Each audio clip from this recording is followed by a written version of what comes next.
Girl, which was released in 2014, directed by David Fincher, and it's about 2.5 hours, and it stars Ben Affleck, Rosamund Pike, Neil Patrick Harris, and Tyler Perry. So this is kind of like a mystery thriller crime genre, but mostly I think a mystery thriller. So this movie is about a woman who is almost, it seems like this very almost too perfect type of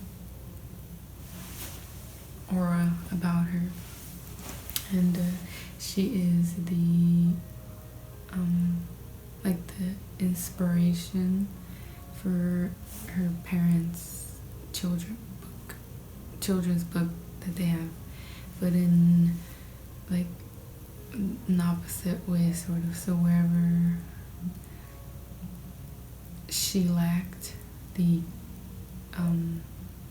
character in their book, she excels. Her name's Amazing Amy. She's the character in the book. So she meets a guy who's played by Ben Affleck, and they fall in love and they get married, and his mom gets cancer, and so they move to his hometown where she's had to help take care of her. She dies, and after that their marriage is kind of, going through some struggles, like I think any marriage goes through, but so I guess I'll explain later, but yeah, so then that happens, and so one day she goes missing, and he comes back to find things on the floor, and it makes it seem like she's been kidnapped. So he calls the police, and they come and are investigating and seeing that, it looks like it's a kidnapping. But then after, they start to find little things here and there that make it seem like he's the one that has killed her. And so throughout the whole movie, you hear her voice, like she is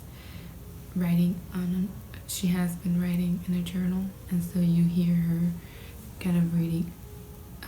excerpts of that. And so in the beginning, it starts out with her saying how he has been abusing her and he's hit her, and so you start to get an idea that, okay, then he is the killer. But then after, you find out that she has staged that, and she's planted evidence and done things to make it seem like he is the killer, but he hasn't done any of that. And so then you're like, okay, you start to see, okay, then you start to be like, okay, she's the one that's messed up for doing that. And then you start to see the reason why she's going through all of this to do that. And you kind of, even though it's messed up the way that she's going about it, like she's trying to get revenge for the little things that have been building up, and you understand why she's doing what she's doing, even though it's maybe not the best way to go about things, but it's like, okay, you know, he has cheated on her, he's neglected her, he's basically not putting effort into the relationship, and then she is passive aggressive and very controlling in the way things are done, and so she builds resentment, and that's how she tries to get revenge and payback and teach him a lesson, and goes through all this to do that. And so in that, she's a little bit kind of like, you know, because she so okay, so she does all this, and then she meets these people that end up stealing her money, and so she doesn't have anything, and she ran away and was staying at this hotel, like cabin looking place, and so she doesn't have anything, you know. So then she calls this guy who is an ex of hers, like from high school, and he's still like in love with her, and she again portrays herself as, you know, victim, and he takes her in and he gives her somewhere to stay, and he's like happy because he's like, okay, finally, like she gets to be mine. But she doesn't see it that way. She's just using him, and he ends up being killed by her. And like the way that she does it, you again get to see how, like, I guess messed up she is, and how she basically she gets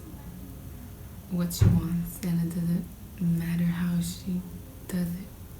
and she rationalizes it in her head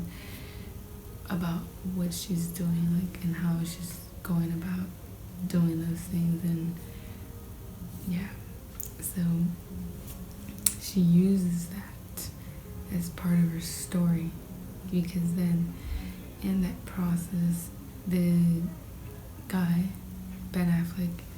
her husband, goes on the news and is saying, you know, if you're out there, if you're alive, you know, like, I'm sorry, and all this, right? So she sees that and wants to basically come back and see if things work, but he's just telling her what she wants to hear, because he's being accused of being a killer, so he has to make himself, even though he isn't the killer,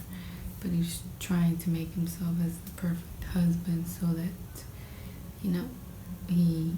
doesn't get, you know, arrested and for that, and so she goes back and she is trying to make things work, but he is like, no, like, I don't want anything from you. And so what she does, again, to get her way, she gets herself pregnant with the semen that they had in the clinic, like they stored it. And so it just gets, you know, worse. And so he, at the end, it's like they're stuck to each other, and it's like this dysfunctional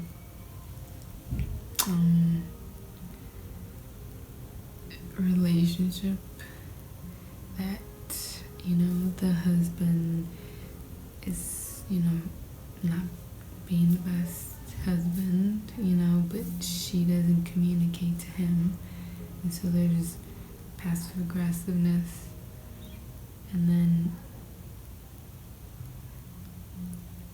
it's just this mess, you know, and what was interesting is how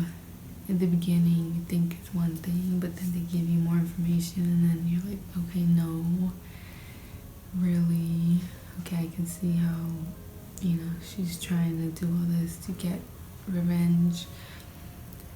and you kind of sympathize with her a little bit, but then at the end you're like, no, she's crazy. And then it's like two people that are codependent, but he is really not wanting to have anything with her, but at the end she gets what she wants. So it's a really interesting movie, and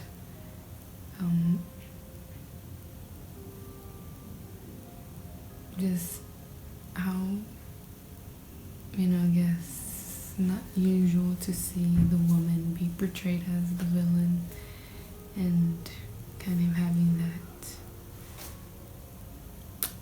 mastermind in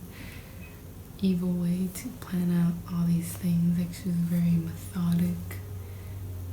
about all this, and she planned things ahead of time, and just, you know, yeah. So it's a good movie. If you haven't watched it, I recommend it. It's kind of a long movie, but everything was well thought out, and it didn't really feel like it was that long because the time was used well in the storytelling. Yeah, so thank you for watching, and bye.